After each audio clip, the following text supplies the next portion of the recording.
Hey guys, this is my 1968 C20 Chevrolet pickup truck.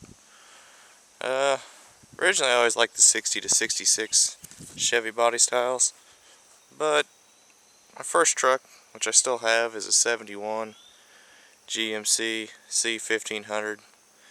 It has a 350 and a 3-speed in that GMC, and driving that truck around through high school and stuff, it made me grow more attached to him. And then old timer I know had this truck, and I was like, well, I wonder if he'd sell that to me. And he was the original owner, and he's like, yeah, I might as well sell it, because it was just going to sit around and rot.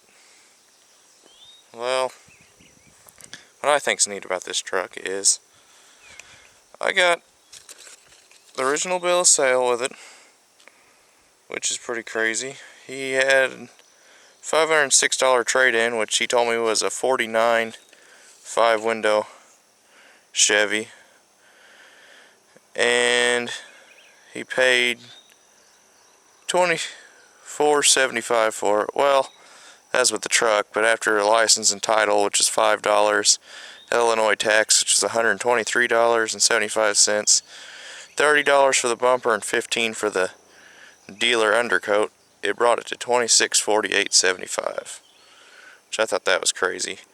And I got the build sheet. I was able to request for the original title sent back to me from the Secretary of State. And let's see, I got a half-eaten by mice owner's manual and the warranty for it, and I also had the original keys to it, because I guess the original ignition switch went out, so he bought a new ignition switch. But when he got it back, the new ignition switch, the tumblers were falling out of it. So I don't know what happened there. I guess he decided to use a screwdriver to start it with, because that's what I ended up having to start it with when I got it. Build sheet shows, I believe it had 16 and a half or 16. No, that shows 17s on it.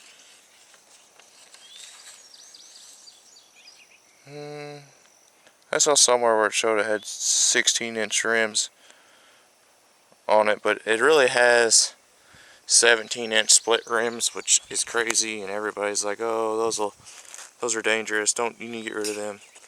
In a way, yeah, they are dangerous, but I won't get rid of them right away. I want to get some of them newer model aluminum Chevy rims, though. I think they look pretty good on the 3/4 tons. Call him William T, because that's what the past owner's name is. And as you can tell, it's just an old Chevy, typical Chevy rockers are going. Which, these are actually at least some rockers left. Cab corners are still there, which I'm surprised by. It has stump pulling gears in it. I believe it has 410s. It's a 4-speed with a 292. Won't go very fast, but tell you one thing, it has a whole bunch of torque. Don't have the tailgate anymore, which kind of sucks. I didn't get that with the truck. I guess it rusted out, but you know, it's what it is. It's been wrecked, as you can tell. There's dents everywhere, but that could be why the hood don't align right. And actually, on the other side there, I don't know if you realize this. Go back over there, make you guys dizzy. But the door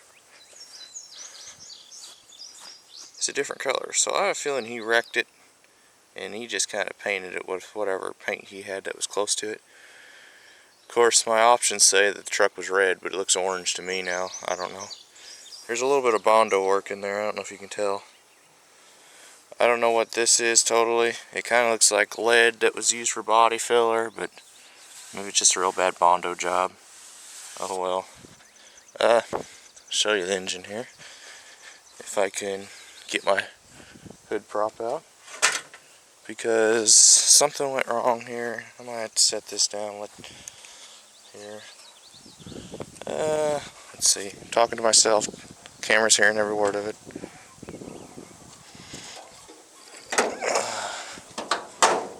Hang on, guys.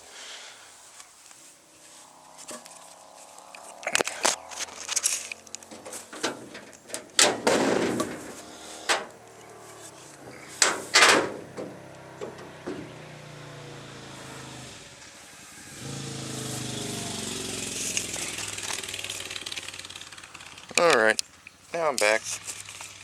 But, as you can tell, 292 Big 6. I have put a new thermostat in it, new reman carb, new upper radiator hose in between the water pump and thermostat housing, new plug wires, new coil, new cap rotor, points condenser, new fuel pump, put a fuel filter on it, new vacuum advance, pretty well almost anything I can replace on the outside of it. It's possible.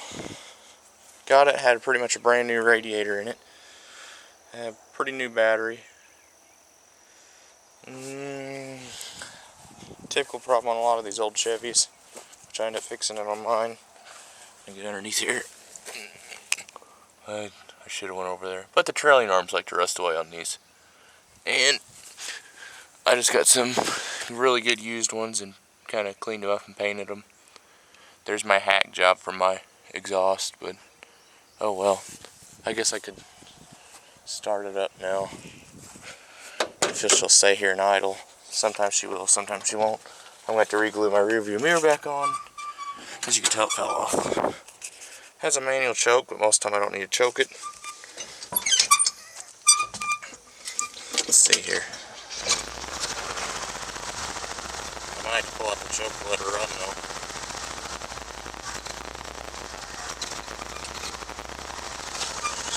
Pour some fuel to her while she sits here and idles. I don't know if you're going to be able to hear me now, but here she is.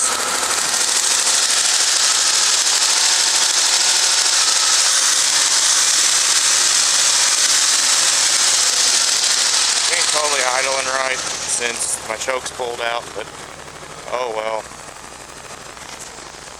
I'll put the choke in. She's kind of cleaned back out now. Just an old farm truck. Nothing else really to show you. Except, as you can tell, she's been abused for some reason. That door opens wider than it should. Oh, and then she dies. Oh well. Well, I'll see what other things I can post videos of. Thanks, guys. Bye.